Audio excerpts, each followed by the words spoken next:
کیسا ہی ہے. ہم اپنے پاسر صاحب کا شکر گزار ہیں کہ جو نوجوانوں کو موقع دیتے ہیں کہ ہم آگے آ کے کلام کو ڈیلیور کر سکیں.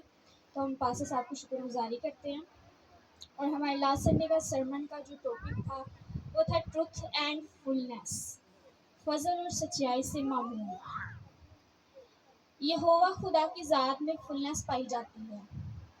ہولی اسپرٹ ہمیں مسیح سے لے کر معمولی بخشتا ہے. ہم معمولی کی اگر اگزامپل لیں، مثال لیں، تو ایک گلاس کو ہم دیکھتے ہیں جب اس میں پانی بھرتے ہیں تو پہلے وہ خالی ہوتا ہے، اس کے لیولز ہوتے ہیں. سب سے پہلے ہم پانی ڈالتے ہیں تو تھوڑا سا پانی ہوتا ہے، پھر مڈل میں آتا ہے، پھر وہ بھر جاتا ہے اور پھر وہ باہر آتا ہے پانی. تو اس کی معمولی کی جو اگزامپل ہے وہ جو پانی باہر آ رہا ہے اس کو ہم معمولی کی اگزامپل دے سکتے ہیں. اور ہماری زندگی میں معمولی کا لیول جو ہے وہ بڑھتا چلا جائے آہستہ آہستہ. پھر اگر ہم فضل کی بات لیں، فضل کی اگزامپل لیتے ہیں، تو ہم کسی کے ساتھ کسی کی ہیلپ کرتے ہیں تو اس کو ہیلپ کہیں گے. اگر ہم اس کی زندگی میں جو ہے اس کے سوچ سے بڑھ کر کام کریں تو اس کو فضل کہتے ہیں.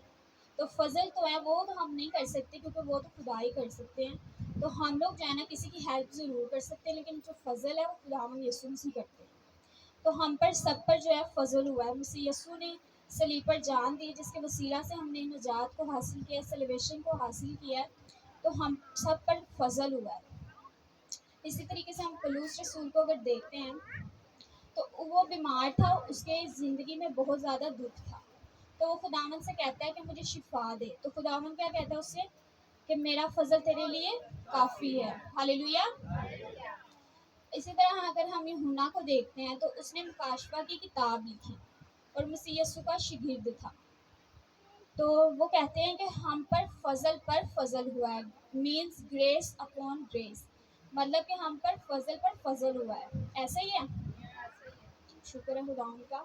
اور مسیح یسوع کے کلام میں لکھا ہوا ہے کہ داؤد بادشاہ کا سب کو پتہ ہے.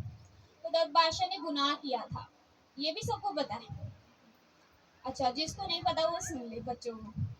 تو داؤد بادشاہ سے گناہ یہ ہوا تھا کہ اس نے کسی کی بیوی سے شادی کر لی تھی. تو پھر ناتن نبی جو اس کے پاس آتے ہیں اور اس سے کہتے ہیں کہ تم سے یہ گناہ ہو گیا ہے. تو پھر وہ معافی مانگتا ہے، مسیح یسوع کو کہتا ہے کہ خداوند کو کہتا ہے کہ مجھ پہ فضل کر. تو پھر وہ فضل کیونکہ معافی مانگ لیتا ہے تو پھر اس پہ فضل ہو جاتا ہے. تو اسی طریقے سے ہمیں بھی چاہیے کہ خداوند کے ساتھ اور اپنی زندگی میں خداوند سے فضل مانگنا چاہیے اور خداوند کے ساتھ وفادار رہے اور خدا کے ساتھ چلنا پڑے گا فضل کے لیے. کیونکہ ہم فضل مانگیں گے تو سب سے پہلے تو ہمارے ساتھ ہمیں خدا کے ساتھ چلنا پڑے گا تو ہی ہم سب کا فضل ہو سکتا ہے. ویسے تو ہو گیا ہے، مسیح یسوع کے وسیلہ سے ہم فضل میں انٹر ہو سکتے ہیں. ابھی ہم جو ہیں وہ فضل کے دور میں ہی چل رہے ہیں. خداوند کا شکر کرتے ہیں اور اس کلام کے وسیلہ سے خداوند آپ کو مجھے برکت دے. آمین.